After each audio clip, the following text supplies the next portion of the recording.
On today's show, we put a bow on the NBA trade deadline. We'll say hello and welcome to all the new members of the Sacramento Kings family.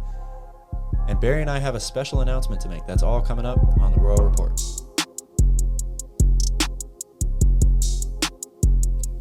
Good morning. Welcome back to Royal Rebounds, a Sacramento Kings YouTube channel for fans, by fans. This is the Royal Report, episode 16, a Sacramento Kings sports talk show where we wrap up an entire week of Kings basketball in about 30 minutes. If you are a Kings fan, make sure you smash up that like button down below.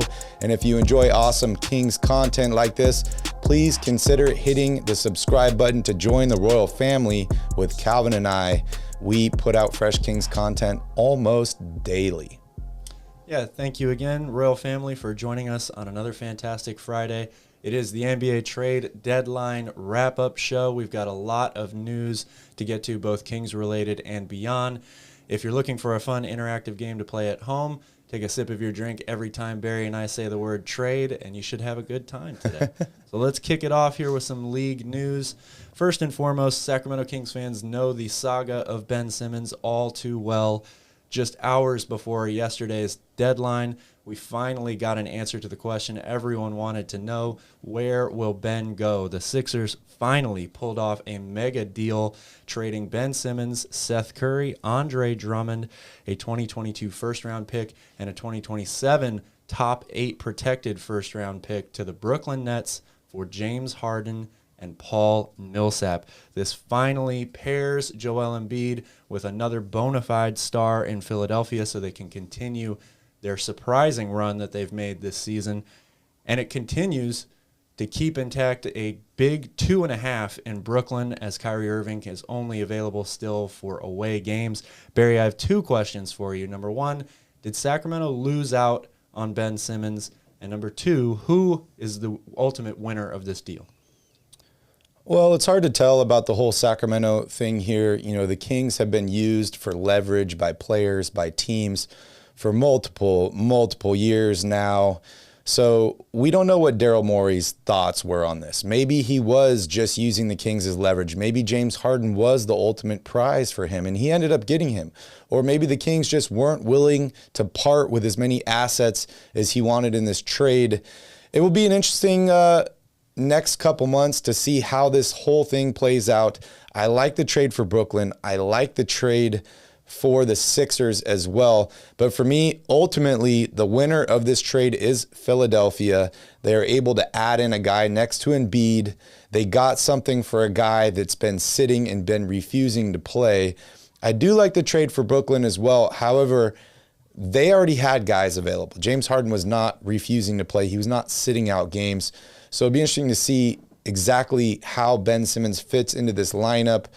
But Calvin, we could be seeing potentially these teams meeting in the Eastern Conference Finals. It really depends on what happens with Milwaukee.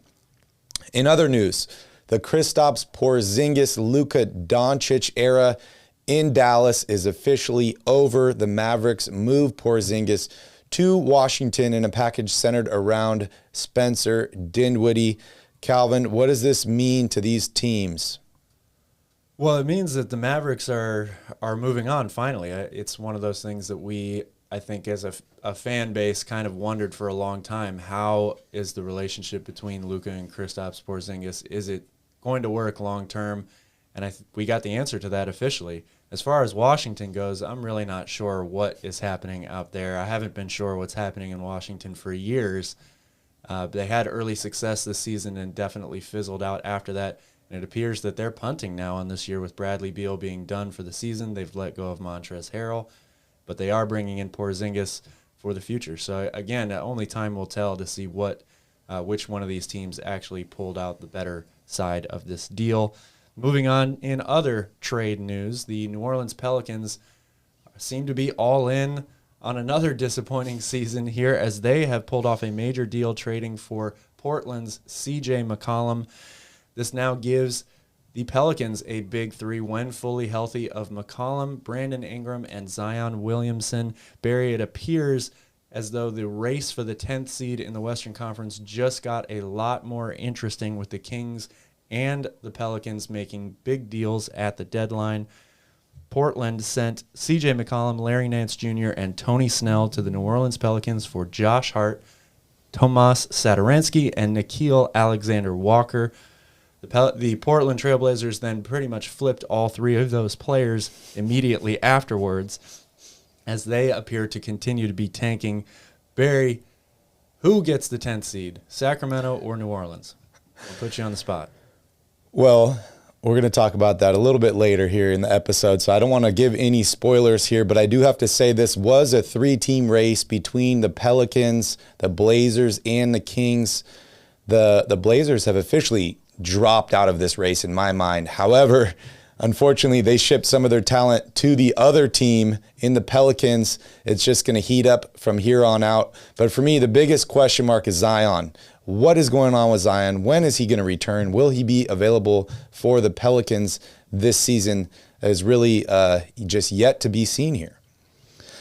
The biggest thing for me, Calvin, about this trade deadline, other than all the Kings stuff and the Ben Simmons deal, was there's three teams with championship aspirations. The Lakers, the Warriors, and I guess you could throw the Knicks in here as well. All three of these teams were heavily mentioned in trade rumors up until the deadline, and all three teams stayed pat, not making a move. Calvin, is it just they couldn't get a move done, or the grass is not always greener on the other side? It's probably a little bit of both. I think especially for the Lakers, it's that they just couldn't get a deal done that they wanted to. There are reports coming out now that the Lakers were working on a deal for Buddy Hield involving Russell Westbrook with the Kings. That, of course, didn't happen. They also had a deal on the table with the Houston Rockets for John Wall. The Rockets wanted draft picks or draft assets. The Lakers didn't want to give it up. They were just really handicapped in terms of their roster, their cap number. All of that stuff made it really difficult for them to get a deal done. From the Knicks' perspective, I'm not exactly quite sure.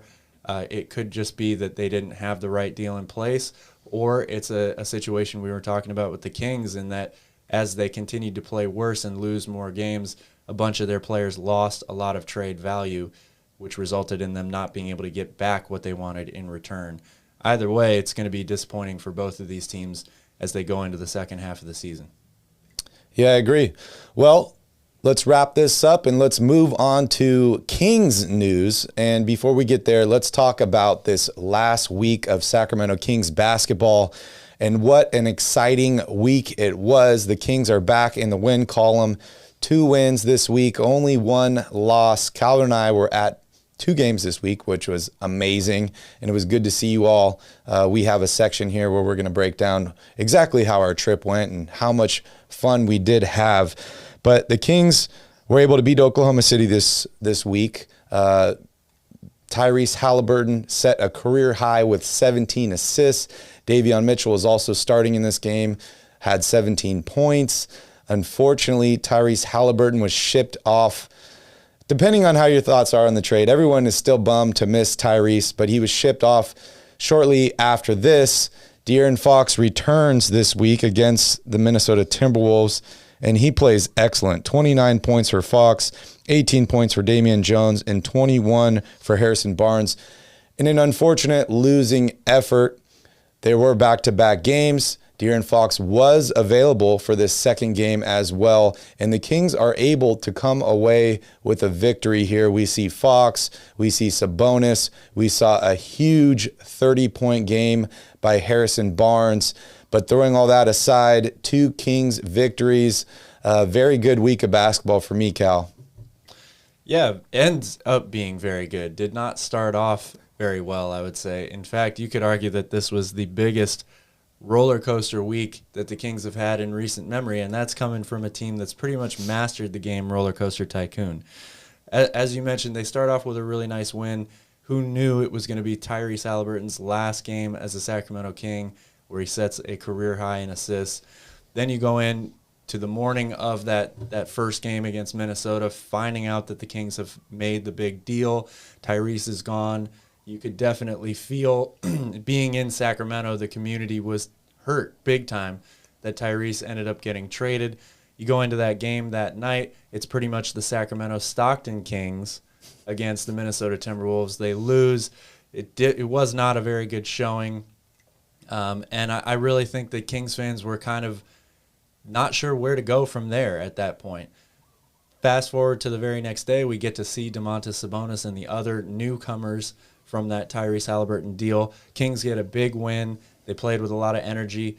The stadium felt like it had a lot of energy in it. So, yes, it does end on a really nice high note. Now the question is, can the Kings keep it going? And particularly Harrison Barnes, like you mentioned, he has played so well over the past month plus, and he's a guy that the Kings are really going to have to rely on if they're going to make a push for the play-in tournament and the playoffs after that. Oh, definitely. We talk about fit. We talk about rotations for players. You know, we all love Tyrese. Tyrese was effective with the ball in his hand. I don't know if this is just too small of a sample size, but we are seeing, you know, the early season Harrison Barnes. We're seeing De'Aaron Fox be more aggressive. I don't know if this has anything to do with them just having more responsibility here in the offense, but hey, the Kings they're trending up right now. They certainly are. Speaking of trending up, Royal Rebounds was in Sacramento, like Barry mentioned this past week. We were able to take in both games against the Minnesota Timberwolves live and in person. It felt great to be back at Golden One Center. We had ourselves a wonderful time. We want to thank everyone that made it such a great week. I will try to say a few thank yous, but I will not be able to get as many of them out as I need to. So first and foremost, thank you, and a big shout out to the Kimpton Sawyer Hotel. They made our stay incredibly comfortable and convenient. We really appreciated that. Punch Bowl Social and Jessica, who is one of the managers there, we cannot thank you enough. We hosted 2 live post-game shows after each game that night at Punch Bowl Social. They were, again, incredibly accommodating. The staff was fantastic. We loved our punch bowls as well, right, Barry? Oh, yeah. And thank you to everybody that stopped by and said hi, whether at the game or at Punch Bowl Social afterwards. Barry, give your shout-outs here as quickly as you can. I mean, I'm like you. We met so many amazing people over the past few days. It's really hard to put everybody in this category. So I just want to give a blanket shout out to everyone that we met. We appreciate you all. We had an amazing time. It was nice to meet you all, and we hope to see you all again soon. I do have to give a shout out to Fred Dixon. Fred was very involved in our trip. I got to give a shout out to Bryce for getting us some tickets. Kevin, King's Kevin, I'm calling him now, at Tickets in Sacramento. We got to meet him as well. And then I got to give a shout out to James Ham, to Frankie, and to Brendan Nunez.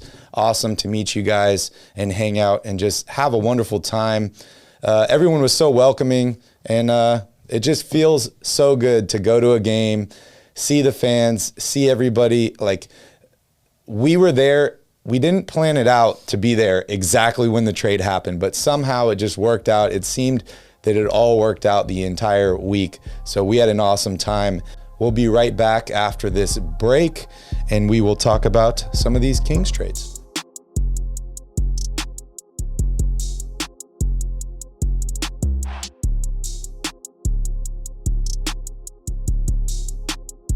Welcome back. It was an exciting NBA trade deadline across the entire league, but specifically here in Sacramento.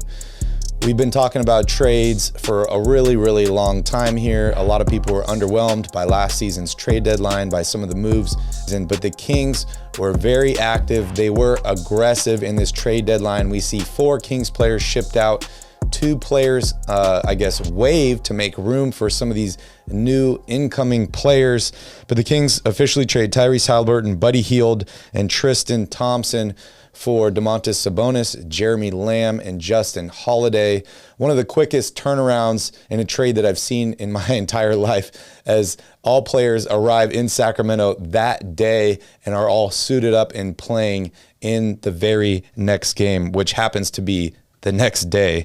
Bagley is officially shipped out in a 4-team deal. He ends up in Detroit, and the Kings receive Dante DiVincenzo. Yes, the same guy that they tried to acquire in the Bogdanovic sign and trade. He finally makes his way to Sacramento. They're also able to pick up Josh Jackson and Trey Lyles, two young guys with potential that have maybe underperformed in their NBA careers, haven't quite met expectations, but we're happy to have them here in Sacramento. And it does give this Kings team a whole new look. The Kings did end up having to waive Robert Woodard and Jahmi'us Ramsey to make room for these other two guys. Calvin, just give me your overall thoughts here on the trades that were made by the Sacramento Kings. Well, I think unless you're in the camp or the group that thought it was the right move for Sacramento to basically sit idle and do nothing at the trade deadline and tank without tanking or whatever that you want to say there, basically look to improve their draft positioning. If you're one of those people, I don't think you were really happy with the trade deadline. If you aren't one of those people, I don't see how you can't be over the moon ecstatic and excited with what Monte McNair did for this team. Basically, in a nutshell, we talked a lot about the Kings need to improve the talent on this roster. They need to look for a legitimate starting power forward or center post player, something like that. And then they need to surround the rest of the roster out or fill it out with 3-and-D wing type players. And they're also looking to change the culture of this team. You can argue that they checked every single one of those boxes in this trade deadline. Yes, it hurts to get rid of Tyrese Halliburton. I think you and I are like everyone else. We were kind of stunned that morning when we found out that the Kings actually had made that trade. It was probably the last deal that I would have expected them to make. But then you take a step back and you look logically at the actual pieces of the deal. They got an all-star level player who is a dominant interior post player in return for Tyrese. They didn't have to give away any draft picks.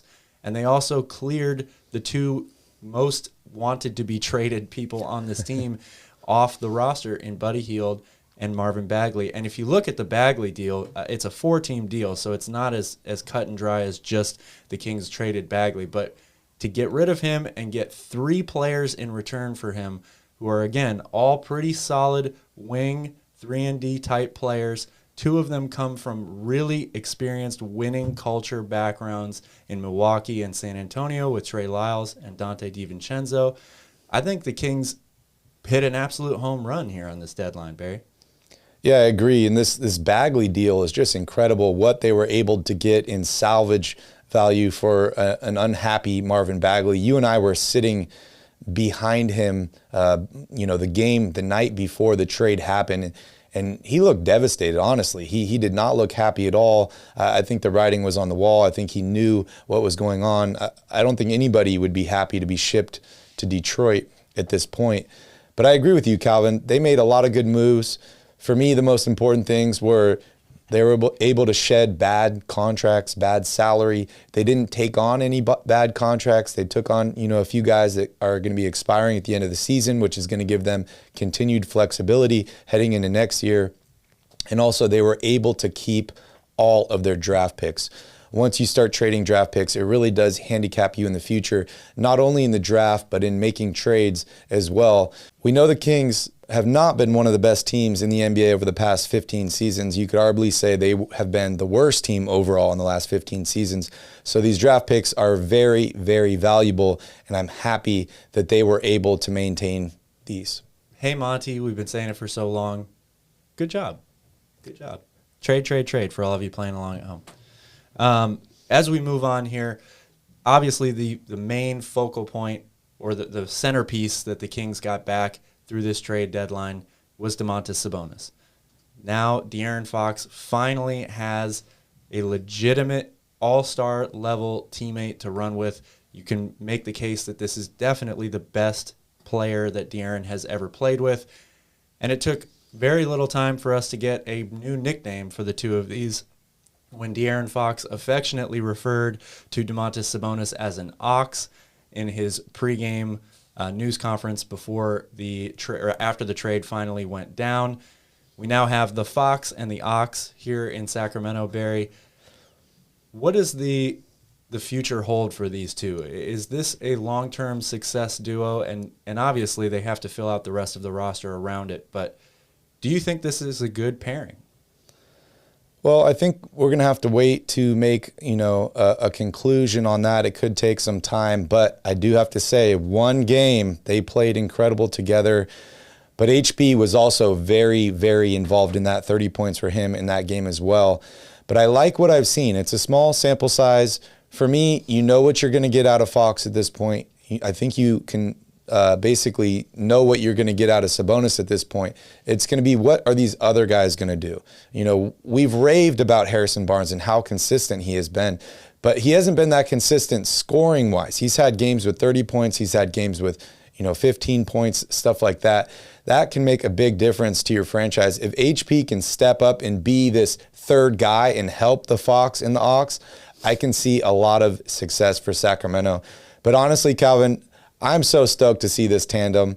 I saw an interview with Sabonis, and he said, I just want to be somewhere that wants me. And I think you couldn't name a better place than Sacramento for that. The fans love their players here. They put their heart out. This team has been bad for so long, and the fans are still going to games. They're still supporting the team. So I'm excited to see what we can get out of this combination going forward. Oh, yeah, absolutely. You have to be excited. The Fox, the Ox, and the Falcon, right? The Fox, the Ox, and the Falcon. That's the trio.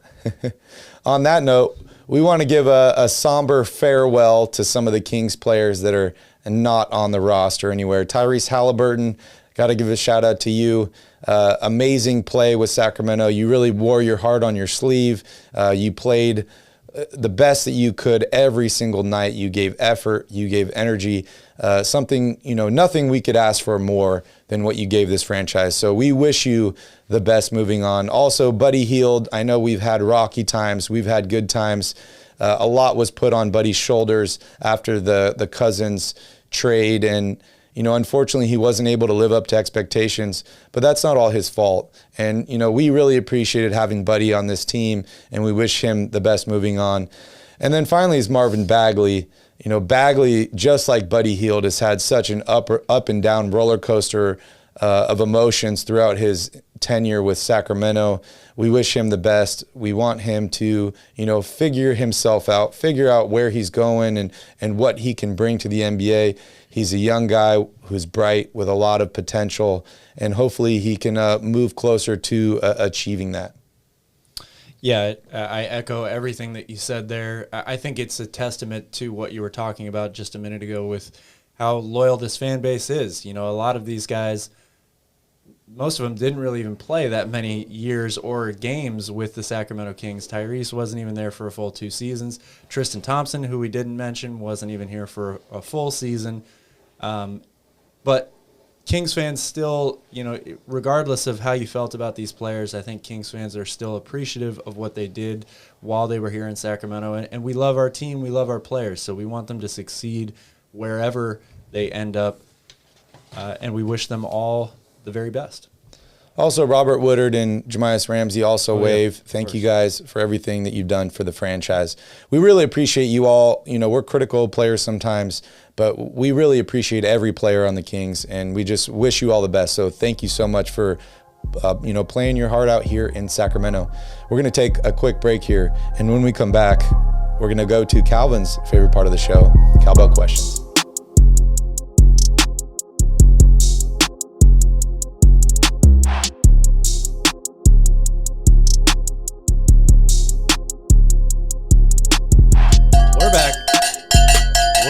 Bell. It is time for Cowboy Questions here on the Royal Report. As Barry said, it's my favorite section of the show. You've got questions, we've got answers. Producer Vini, what is our first question today?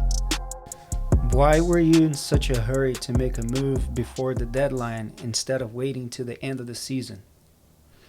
Well, I think it's clear that the team needed to make a change. They were spiraling out of control. And, I think Monte has preached flexibility, cap flexibility, and that's something that, he was a little handicapped by. So making a move, getting some of the guys, I don't want to call them toxic because they're all people, but sometimes when you have a team, there are people that do not help contribute to the goal, the overall goal. And, attitude is contagious. Getting people off the team that, did not share the same attitude as the rest of the team, I think can really help overall chemistry and help a team just kind of move on. The team needed to move on. The players need to move on. And I think they did that. Yeah, I love how this question is aimed squarely at us, Barry. I mean, I don't know why we waited so long, right? I think if you really, this is obviously pure speculation here. It's really hard to tell what the rhyme or reason was behind which deal they made, which deals fell through, all that stuff. We don't know the answers to those questions. But I think if you have to look at the overall situation, you've got a fan base that is dying for this team to be good and have some postseason success. We all know too well about how long it's been since this team made the playoffs last. You have an owner who is also feeling that pressure as well. That trickles down to your GM. And I still think that a lot of the people inside the Kings organization felt as though this season was going to go a lot differently. So you put all that together, I think there's still hope that this team can turn it around and make a push towards a postseason berth. They saw an opportunity to get better, and they took it. And it's hard to argue that the moves that they made weren't good moves for the team from an X's and O's standpoint and from just a pure organizational standpoint. Looking from the fan base's perspective, all that stuff, they made moves that they thought were the right moves to make. You can argue that it's a win-now move for a team that's not in a win-now position. But when you haven't made the playoffs in almost 2 decades, you're always in win-now, right? So I think overall it was still a good decision or good decisions that this team made. Next question. What is Richaun Holmes' role in this team? I'm really not sure anymore. I thought I knew what Richaun Holmes' role on this team was. There were rumors, in between those 2 games that we went to, Barry, on the 8th and 9th, that after Tyrese got traded, Richaun Holmes might be next. We saw Monte Sabonis come in. He's immediately put into that starting lineup. Richaun is now coming off the bench. This is a guy that the Kings have been really high on. They just re-signed him in the offseason. It seemed like they were giving him all of the tools and the confidence votes that he needed to be the starting center on this team for years to come. Now it doesn't look like that's the case. So you have to wonder, is he okay with accepting a role coming off the bench? Are the Kings still looking at moving him maybe later on, coming up this offseason? Barry, I'll be honest, I really don't know what Richaun's role on this team is anymore. Yeah, I agree with you. And honestly, I don't think Richaun knows what his role is on this team. We saw him miss that first Timberwolves game due to personal reasons. I think he was devastated by the Tyrese Halliburton trade, not only in the fact that he lost his starting center position, but the fact that one of the guys he had the best chemistry on this team and probably one of his best friends in Tyrese Halliburton was shipped out. We saw him come off the bench on Wednesday night. I like the contract that he's under. I think it's reasonable. I think it's affordable. I think he's definitely worth that.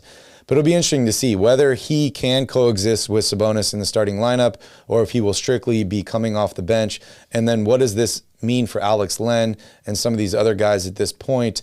It's a puzzling move, and hopefully we can get some resolve here over the next couple weeks. And, we talk about this Kings team being a deep team, but they just got deeper and deeper and deeper.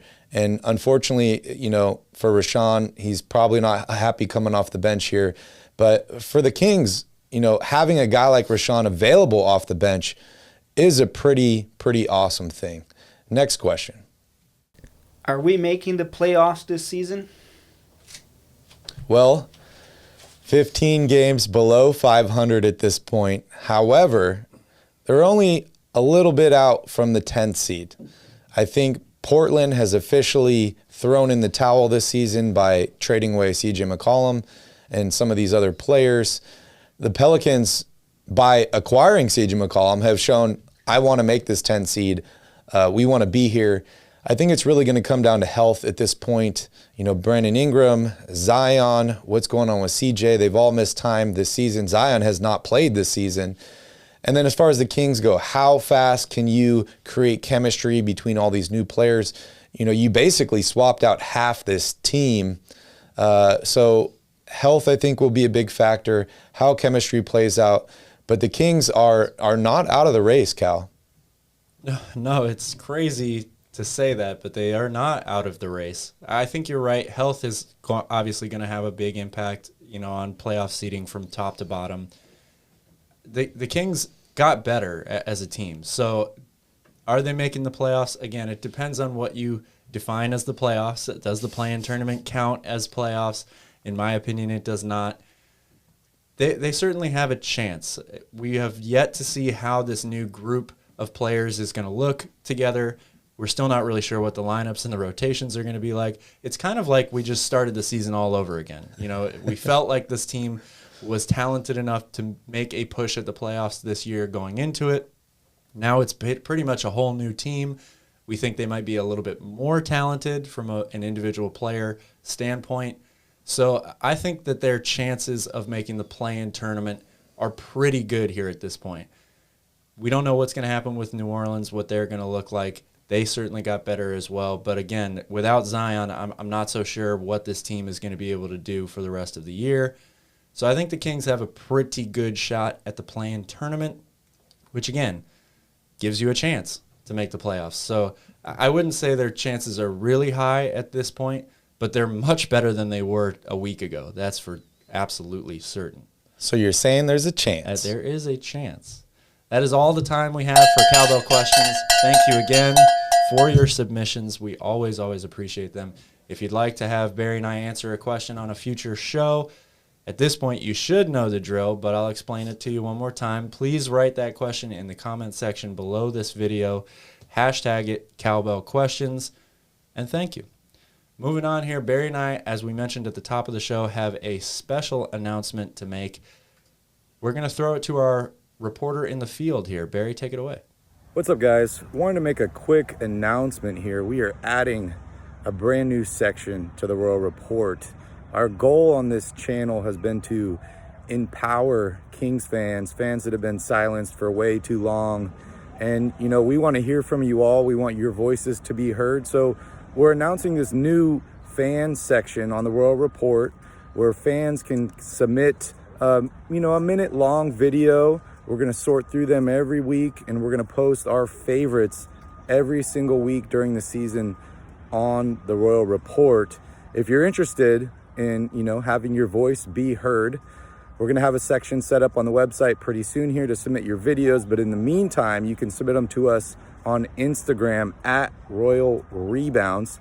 Make it a quick little clip. If you're not comfortable showing your face, you can do audio only as well. But I just want you to kind of make a 60-second video telling everyone why you're a Kings fan, some of your favorite memories being a Kings fan, and just, whatever you want other Kings fans to hear about you and about your team.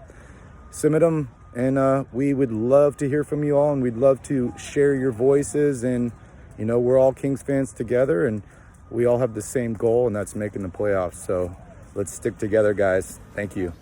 Thanks for that report, Barry. We really appreciate it, and we really appreciate the sunshine in the background. That was nice, especially since you and I were so cold, right, this past few days in Sacramento, Barry. It's good to be back in Maui. Moving on to the next week of Kings basketball. 4 games this week leading up into the All-Star break. We should get to see the full complement of new players here that the Kings acquired from the trade deadline. Barry, which game are you looking forward to the most here this week? Well, that's a difficult question for me to answer, because if you were going to say, what game do you think the Kings can win this week? I'm going to say they have a chance in all these, but they have a really good chance against the Washington Wizards. It's the only team that's below 500 at this point, coming up on this upcoming schedule. And they just, blew it up, basically. They just shipped out some players. We see Bradley Beal is going to be out for the rest of the season. So the Kings have an awesome chance in that game. But honestly, I'm excited to see the Nets game. I really want to see if Ben Simmons is going to be available, what he's going to look like, how he's going to fit with the rest of these players. I think it's going to be a really exciting night of basketball. And then we go on to play the Bulls, who have been just a complete out of the blue, exciting team to watch this season. They really have, true championship aspirations. And they brought in a bunch of young, good, and some veteran players this past offseason, and they've been playing incredible basketball. I know they're dealing with some injuries right now, but I think that's going to be a really exciting game to watch. And then the Kings wrap up against the Nuggets, who, you know, the Nuggets have been one of the best teams in the league over the past few seasons, but they have been underperforming. The Joker is the Joker, and he does what he does best, but they're still dealing with injuries. They lost their point guard, for the entire season. But just an exciting week of basketball, Calvin. I'm so ready to watch these games. Oh, yeah. I mean, we're all reinvigorated here as Kings fans, right, with the new players that they acquired at the trade deadline. And I think you're right. The Brooklyn Nets game could be just so funny. I mean, how coincidental is it that Ben Simmons' first game back in the NBA could be against the Sacramento Kings after they were the team that was mentioned so closely with him all season long? That would be pretty entertaining to watch. Are you leaving him open at the three-point line? Absolutely. I'm leaving him open right next to the basket. Dude hasn't played in almost a year. Yeah, that's really, really wild. Well, hey, guys, we're wrapping up the show here. Thank you so much for joining us for another episode of the Royal Report. We hope you all enjoyed. Make sure you smash up that like button. Make sure you hit that subscribe button to join the Royal family with Calvin and I. You can see us next tomorrow night, post-game, after the Kings, I'm gonna call it here, Calvin, defeat the Washington Wizards. We will be live. We're here back in Maui. We are back in the studio. Vinny's here. He's having a good time. We're making a Vinny Squatch t-shirt, so make sure you guys check out RoyalRebounds.com. We should have it up in the shop here in just a matter of days. Thank you guys so much for watching. I hope you have a wonderful Friday. And in the meantime, go Kings.